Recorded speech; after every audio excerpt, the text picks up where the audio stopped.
عائشہ آپ کو کبھی بھی پی ٹی آئی کا ٹکٹ نہیں ملے گا, آپ اس قسم کے مشکل سوال پوچھتی ہیں. میں نے اپنا معاملہ لپیٹ دیا. آپ نے اپنا معاملہ لپیٹ دیا ہے. بریک لینے سے پہلے میں صرف آپ کو یہ کہہ دوں کہ پرائم منسٹر صاحب نے تو اپنے لوگوں کو کہا ہے کہ ابھی تک بات نہیں کرنی, بالکل نہیں بتانا کہ کیا ہم نے مکا کیا ہے کیا نہیں کیا, آگے جا کے میں بتاؤں گا کہ ہم نے اس کو کیسے ڈیل کرنا ہے. تو ایک طرف تو آپ ہم ڈسکس کر چکے ہیں کہ وہ تو کہتے ہیں ابھی بات ہی نہیں کرنی, سب کو یہ کہ شش کوئی بات نہیں کرنی, اور آپ کہتے ہیں کہ آج وہ ذکر کرتے. کیسے ذکر کرتے؟ ہم نے تو یہ بھی کہا ہے کہ وہ پہلے تو ان کا یہ ارادہ تھا کہ ٹھکائی کی جائے, جب وہ پھر ارادے کہیں اور بدل گئے کہ ہم تو ٹھکائی کرنے کے موڈ میں نہیں ہے, آپ نے کرنی ہے تو آپ کر لیں. تو پھر آپ نے دیکھا آپ کی پولیس کا جو حشر ہوا, وہ بھی میرا خیال ہے اگلے چک میں ضرور ڈسکس کرنا چاہیے کہ پولیس کے ساتھ جو کچھ ہوا ہے اور آگے جا کے کیا ہوگا. تو اس لیے پرائم منسٹر صاحب آپ کو پوری بات نہیں بتا سکیں گے, کیونکہ جو جس قسم کے معاہدے یہ کرنے جا رہے ہیں یا کیے ہیں انہوں نے, وہ آگے نبھا نہیں سکیں گے, اور پھر یہ لبائک والے پھر واپس آئیں گے, اور اگلی دفعہ جیسے مفتی منیب نے کہا اگلی دفعہ اس سے بھی زیادہ زور سے آئیں گے, اس سے زیادہ طاقت سے واپس آئیں گے, اور ہم اس معاہدے پر پہرا دیں گے جب تک معاہدے کے تمام نکات پر عمل درآمد نہیں ہو جاتا. لیکن سیٹھی صاحب کے مطابق ابھی بات نہیں بنی, لٹکا ہوا ہے یہ معاملہ, اور یہ معاملہ کہاں تک جا سکتا ہے اور پنجاب پولیس کے حوالے سے سیٹھی صاحب کے پاس کیا اطلاعات ہیں, ہم بریک کے بعد واپس آتے ہیں, اس پر بات کریں گے.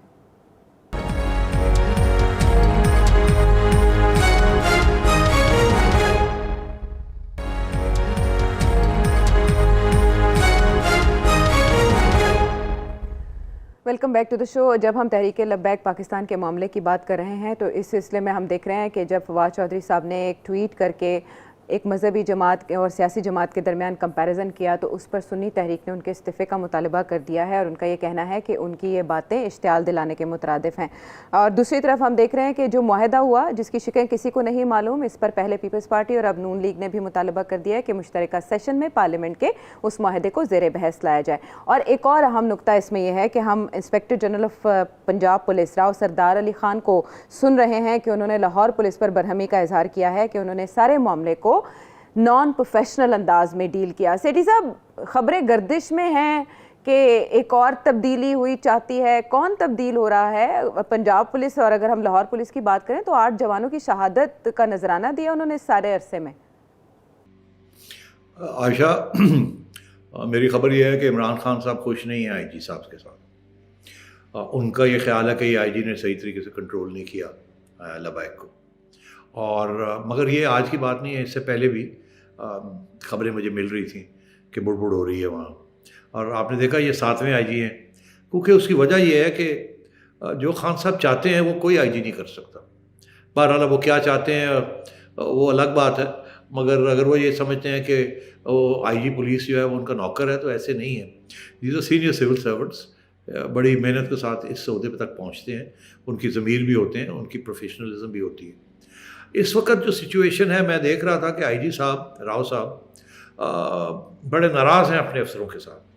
ان کا خیال ہے کہ پولیس کے افسروں نے اس دفعہ اس جذبے کے ساتھ اور پیشن کے ساتھ اور پروفیشنلزم کے ساتھ لبیک کو نہیں روکا جیسے روکنا چاہیے تھا, اور وہ ان کا اچھا خاصا تنقیدی جائزہ انہوں نے لیا ہے اور اپنے افسروں کا کہ آپ نے لیڈ ٹھیک نہیں کیا. اب ان کو آگے سے یہ جواب مل رہے ہیں, ان کے افسر یہ کہہ رہے ہیں جی ہم کیا کرتے. ہمیں تو ڈر یہ لگتا ہے کہ اگر وہ استعمال کرتے ہیں ہتھیار یا فائرنگ ہو جاتی ہے یا کوئی قسم کی چیز ہو جاتی ہے تو ہمارے ساتھ وہ سلوک نہ ہو جو کہ ماڈل ٹاؤن کے جو حادثہ ہوا تھا اس کے اندر پولیس کے ساتھ جو سلوک ہوا تھا. لوگ بھول جاتے ہیں کہ اس وقت 60 پولیس افسر اور کانسٹیبلز سارے جو ہیں یہ سسپینڈ ہوئے تھے, ان کے خلاف ایکشن ہوا تھا اور ان کے او سی آرز کے اندر یہ باتیں لکھی گئی تھی. تو وکٹمائز کیا گیا تھا پولیس کو اس وقت because what ever the reasons. اب بات یہ ہے کہ اب کون سا پولیس والا افسر جو ہے وہ کھڑے ہو کے اور لبیک کے خلاف کارروائی کرے گا. کل کو جب یہ لوگ گھٹنے ٹیک دیتے ہیں اور مکا کر لیتے ہیں اور ڈیلے کر لیتے ہیں اور ریاست کی ریٹ کی چھٹی کرا دیتے ہیں, تو جن لوگوں نے ریاست کی ریٹ کو ڈیفینڈ کیا ہوتا ہے ان کی بھی چھٹی ہو جاتی ہے نا, پھر وہ بھی اسکیپ گوٹنگ ہو جاتی ہے, ان کو بھی پھر راستے میں آ کے فارغ کر دیا جاتا ہے. ٹھیک ہے, اور ڈی مورلائز ہونے کا ایشو اپنی جگہ پر موجود ہے اور اس کی وجہ سے بہت اضطراب بھی پایا جاتا ہے. تو سیٹھی صاحب, آپ کیا سمجھتے ہیں اس پر پنجاب کے معاملے کو لے کر, جو کہ سب سے بڑا صوبہ ہے, امن و امان کے حوالے سے کنسرنز بھی اپنی جگہ پر موجود ہیں. ابھی ہم نے سچویشن بھی دیکھی, اپنے پڑوس میں بھی دیکھی, اور پھر تھریٹس بھی موصول ہوتے رہتے ہیں. یہ معاملہ کس سطح پر سالو ہو سکتا ہے کہ اس نوعیت کے جو یعنی چینجز ہیں وہ ایسے ایبرپٹ نہ ہوں کہ پھر کوئی بھی ذمہ داری اپنے سر پر لینا مناسب نہ سمجھے کہ اسے پتہ نہیں ہے اس کا ٹینیور کتنا ہے؟ عائشہ یہ 3 سال میں جو کچھ ہوا ہے اس کو ریورس کرنا پڑے گا. جو قانون کی دھجیاں اڑائی گئی ہیں, امینڈمنٹس کی گئی ہیں, دھمکیاں دی گئی ہیں, ادارے استعمال کیے گئے ہیں افسروں کے خلاف, یہ اتنی آسانی کے ساتھ ہماری سول سروس اور یہ نہیں بھولے گی اس چیز کو. اور سول سروس کے ساتھ ملک چلتا ہے. فوج آپ کو پروٹیکٹ کرتی ہے, سول سروس آپ کو ملک چلاتی ہے. سیاستدان تو ملک نہیں چلاتے. سیاستدان تو قانون بنانے آتے ہیں, مطلب وہ بھی لنگڑے لولے قانون بنا دیتے ہیں. 2 لوگ بیٹھے ہوئے ہوتے ہیں لا منسٹری میں, وہ بنا دیتے ہیں. آپ کے پارلیمنٹیرینز تو قانون پڑھتے بھی نہیں ہیں, انگوٹھا لگا دیتے ہیں. وہ تو کہتے ہیں جی فنڈز دیں, ہمیں پیسے دیں. ہمارے سال کا MNA کہتا ہے مجھے دیں آپ 100 کروڑ روپیہ, جس میں سے میں 20% اپنی کمیشن کاٹوں گا, 20 کروڑ میں جیب میں ڈالوں گا, باقی میں عوام پہ خرچ کر دوں گا. اور وہ جو 20 کروڑ ہے اس میں سے 10 کروڑ تو میرے خرچے ہو گئے. الیکشن بھی لڑی, پھر 5 سال آنا جانا اور یہ سارا کچھ کرنا پڑا, تو 10 کروڑ تو میری حق بنتا ہے. اتنی کمائی تو میری ہونی چاہیے کہ میں نے آپ کی خدمت کی ہے عوام کی اور آپ کی. تو مطلب ہے یہ کھاتے ہیں. تو اگر آپ کو یہ توقع ہے کہ یہاں کوئی حکومت چلے گی یا گڈ گورننس ہوگی, نہیں. اگلی حکومت کو یہ ساری چیزیں دیکھنی پڑیں گی. اگلی حکومت بالکل اس قسم کے حرکتیں نہیں کر سکے گی. اب تو خیر میڈیا بھی بہت سیوی ہو گیا ہے, اور آپ بھی بڑی آزاد قسم کی اینکر ہیں, آپ بھی نہیں چھوڑیں گی ان کو.